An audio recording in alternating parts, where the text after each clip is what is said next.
partner, mga kababayan, yung araw, yung fulfillment sa John 3:16, tama? For God to love the world that He gave His only begotten Son, that whosoever believeth in Him should not perish but have an everlasting life. So, lahat tayo makasalanan, tama? Sino makataas ang kanilang kamay na wala silang kasalanan dito? Lahat tayo makasalanan, kaya punita siya dito, naalay niya kanyang buhay para sa ating mga kasalanan. For all have sinned and come short of the glory of God.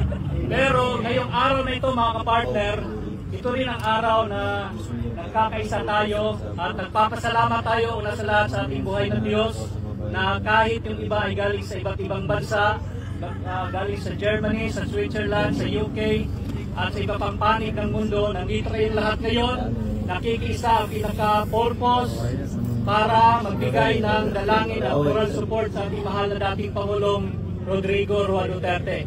Kaya sabi ni Sir Alvin, always travel with a purpose and speak with impact. Kaya ang lahat ng pagpunta nyo dito ngayon ay mayroong purpose, tama? Ang purpose para magbigay ng moral support sa ating mahal na dating Pangulong Rodrigo Roa Duterte.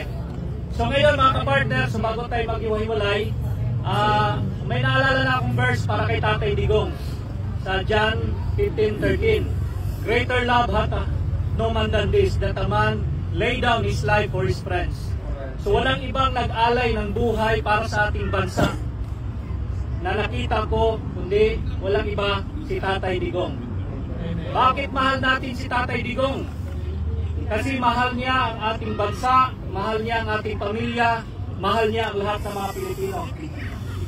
Ginawa niya ang lahat para sa ating bayan. So ang resulta, naalay niya kanyang buhay, nandito siya ngayon sa Dahig, sa ICC.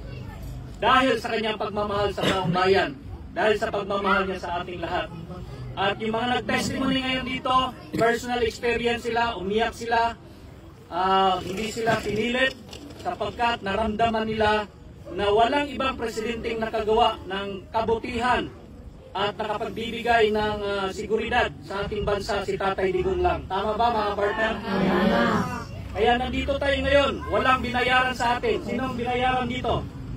Wala. Pusang loob, lahat pupunta dito, araw-araw. Yung iba galing pa sa trabaho, pumunta dito para magbigay ng suporta kay Tatay Digong. Yung iba galing pa sa ibang bansa, nandito ngayon. Walang sino man nag-utos sa inyo. Kaya dahil kay Tatay Digong, nagkakaisa ang lahat ng mga Pilipino. Dahil kay Tatay Digong, iba-iba man ang reliyon natin, iba-iba man ang mukha natin, may bata, may matanda, may pangit, may gwapo. Dahil kay Tatay Digong, naging pantay-pantay ang lahat ng Pilipino. Walang mahirap, walang mayaman. So, equal ang lahat. Dahil lang yan kay Tatay Digong. Sabi nga ni Sir Alvin kanina, isa lang ang hindi napigilan ni Tatay Digong, yung mga marites. Yung mga marisol. Pero, dahil kay Tatay Digong, nandito tayo ngayon. So, bago tayo alis sa lugar na ito, nais ko lang na alam ko ng bawat isa ay naniniwala kay Jesus Christ. Tama ba? Amen. At habang nasa biyahe kayo, wala kayong ibang desire, wala kayong ibang dalangin na si Tatay Digong ay hindi magtatagal sa lugar na ito. Alam natin na hindi siya karapat-dapat dito. Amen. Ang karapat-dapat dito, yung nagpadala sa kanya. Amen. So ngayon, hindi man natin sila malapitan kasi sila man ang nagbigay, sila man ang nagpadala, sinuko nila ang sarili nating kalahi sa lugar na ito. Hindi natin sila malapitan. So ngayon, nandito tayo, wala tayong ibang nilalapitan ngayon kundi ang ating buhay na Diyos. Kaya sinabi sa Word of God, kung mayroon mang mas mataas, so lahat ng tao nagkakamali, pati abogado, pati mga lawyer, pati justisya. Pero ang Diyos sa langit ay hindi nagkakamali pagdating sa justisya. Alam natin na injustice ang nangyayari kay Tatay Digong, mga partner, mga kababayan. So ngayon, kakatukin natin ang trono ng Diyos na isang araw sa lalong madaling panahon, si Tatay Digong ay magkakaroon ng justisya. Okay ba yan sa inyo? Bago tayo alis sa lugar na ito, iwasan muna natin mag-chismis sa ating mga katabi. Focus muna natin ang ating puso at isipan sa ating pong dalangin, pasasalamat una, pasalamatan natin na tayong lahat ay nandito ngayon na ligtas at uwi din tayo na punong-puno ng pag-asa. Kaya sinabi na Tatay Digong, relax lang. So sinabi ni Tatay Digong, relax lang tayo, hindi tayo makapag-away. So ipakita pa rin natin yung pagkakaisa at pagkakaibigan, pagmamahal. Yun ang dapat makita nila kasi yun ang gusto ni Tatay Digong, mga partner. So although ginipit si Tatay Digong, pero ipairal pa rin natin yung pag-ibig, kabutihan. So bago tayo alis sa lugar na ito, medyo mahaba, pasensya na, medyo mahaba yung sinabi ko. Limitado kasi yung oras natin, di ba? Okay, so magkaroon na tayo ng closing prayer. So, salamat sa inyong lahat na nandito ngayon. Unang-una, pasalamat tayo sa ating buhay ng Diyos at kay Sir Alvin, kay Sir Francis, sa lahat ng mga nag-organize. Araw-araw nandito, grabe yung sacrifice nila. At kayong lahat na nandito ngayon, kami rin, March 11, nandito na kami para kay Tatay Digong, para sa sambayan ng Pilipino, para sa pagkakaisa. So, kayong lahat na nandito ngayon, itong lahat na sacrifice natin ay hindi po naging walang kabuluhan ito. Ang kapalit nito ay uwi si Tatay Digong sa Pilipinas. So, tayong lahat ay magkaisa sa ating dalangin. Dalangin pasasalamat at dalangin sa pamilya Duterte, sa lahat kay Tatay Digong at sa ating lahat na uwi ngayon na punong-puno ng pag-asa at pag-ibig. Nasa atin ating kamay para sa ating dalangin. Dakilang Ama na mapagpalang pakapangyarihan sa lahat ng aming Panginoon Kristo na may likha ng lahat ng bagay. Lubos po Ama ang aming pagpapasalamat sa hapong ito sa lahat ng mga Pilipino galing sa iba't ibang bansa, iba't ibang panig ng mundo, nakiisa dito sa tapat ng ICC Detention Facility sa Duterte Park na kung saan nandito po ang aming mahal na dating Pangulong Rodrigo Roa Duterte. Nandito po kami upang ipakita sa kanya ang pagmamahal, ang moral support at higit sa lahat, kami po ang Diyos ay nagpapasalamat sapagkat nang dahil po kay Tatay Digong, sa aming mahal na dating Pangulong Rodrigo Roa Duterte, nagkaroon po kami ng pag-asa, nagkaroon po kami ng peace of mind, ng seguridad, na wala ang korupsyon, na wala ang droga, na wala ang kriminalidad. At dahil po sa kanyang pag-alay ng kanyang buhay sa aming bansa, nagkaroon po ng tunay na pagbabago ang mga Pilipino at ang aming sariling bansa na minamahal po ng bawat isa. At ngayon, nakita po namin ang injustice na ginawa sa aming mahal na dating Pangulo sapagkat kami po ang nakakaalam sa kanyang ginawa sa bansang Pilipinas at sa aming mga mamamayang Pilipino.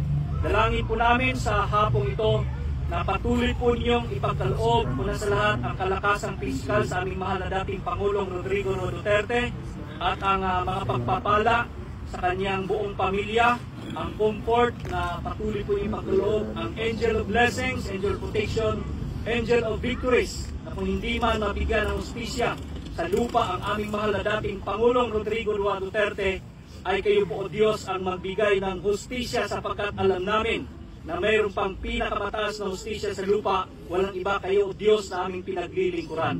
At kami po bilang mga Pilipino nagkakaisa sa aming pananampalataya sa lugar na ito at kiniklaim po namin na bago kami lalabas sa lugar na ito, ang aming pong mga dalangin, ang aming pong mga desire, ang aming pong mga dasal ay inyo pong bigyan ng katugunan sa tamang panahon. Nagkakaisa po kami ngayon sa aming mga dalangin at sa aming pananampalataya na sa lalong madaling panahon, ang aming mahal na dating Pangulong Rodrigo Roa Duterte ay makakauwi na sa aming sariling bansa. Sapagkat alam namin na hindi siya karapat-dapat sa lugar na ito. Alam namin na inosente ang aming mahal na dating Pangulo at alam namin na injustice ang lahat ng nangyari sa kanya at dalangin namin na magkaroon ng kaliwanagan ang namamahala sa gobyerno sa Pilipinas at magkaroon ng pag-asa at pagbabago. Kung hindi man sila magbabago dahil sila ay punong-puno ng kasamaan, dalangin namin ang judgment ay pagkaloob niyo po sa kanila sa mga huling araw nito upang mabigyan ng hustisya ang aming bansa, kaming mga Pilipino, higit sa lahat ang aming mahal na dating Pangulong Rodrigo Roa Duterte. Sa lahat ng mga nandito ngayon na nakikisa, iba man ang aming denominasyon, ngunit isa lang ang aming pinaniniwalaan at sinampalatayanan. Ikaw ang Diyos na aming pinaglilingkuran, na walang bagay na mahirap, at walang bagay na imposible po sa inyo. At alam namin, O Diyos, ng lahat ng aming dinadalangin ngayon, itong lahat ay bigyan niyo po ng kumpletong kasagutan sa tamang panahon. At pansamantala, kami po'y magtatapos sa aming pong pagtitipon sa lugar na ito. Uuwi po kami sa aming mga lugar na punong-puno ng proteksyon, punong-puno ng pagpapala, punong-puno ng kagalakan, punong-puno ng pag-asa, pananampalataya, at punong-puno ng pag-ibig na makalangit mula sa inyo na ipagkaloob po niyo sa puso't isipan ng bawat isa. Salamat po sa pagkakaisa sa lahat ng mga Pilipino, hindi lang dito sa Europe, kundi sa buong sanlibutan. At hindi kami titigil, O Diyos, sa pagpunta sa lugar na ito upang magbigay ng suporta sa aming mahal na dating Pangulong Rodrigo Roa Duterte. Hindi kami titigil, hindi kami hinto hanggang sa dulo, hanggang makakauwi po ang aming mahal na dating Pangulong Rodrigo Roa Duterte. Palainin po ninyo ang aming Vice President, VP Inday Sara, sa kanyang po pamilya at ang pagpapalang material, financial, spiritual blessings pagkaroon niyo po sa kanila upang sila ay patuloy na mamamahala sa aming bansa para sa ikakaunlad ng aming bansang Pilipinas. Salamat po, Diyos, sa aming pagkakaisa ngayon.